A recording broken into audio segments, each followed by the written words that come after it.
अस्सलाम वालेकुम। Embroidery and cooking में मैं आपको खुशामदीद कहती हूँ। ये देखिए, मैं आपको मुकेश का एक और नया डिज़ाइन आपको बताने जा रही हूँ। ये देखिए, जो मैंने आपको बताया था वो क्रॉस मैंने लगाए थे, वो लगाया ऐसा लग रहा था जैसे चांद तारे बने हों। अब मैं उसी तरह का एक और आपको बताने जा रही हूँ। ये देखें,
जी तो ये देखें, मैंने बना लिया है। अब ये एक रह गया है, ये भी मैं आपको बनाना दिखाती हूँ।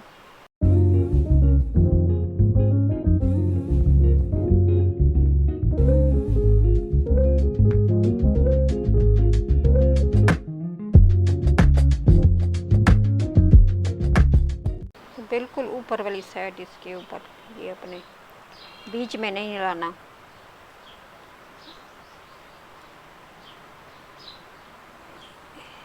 ये देखें, ये अब कैसे बन गया है।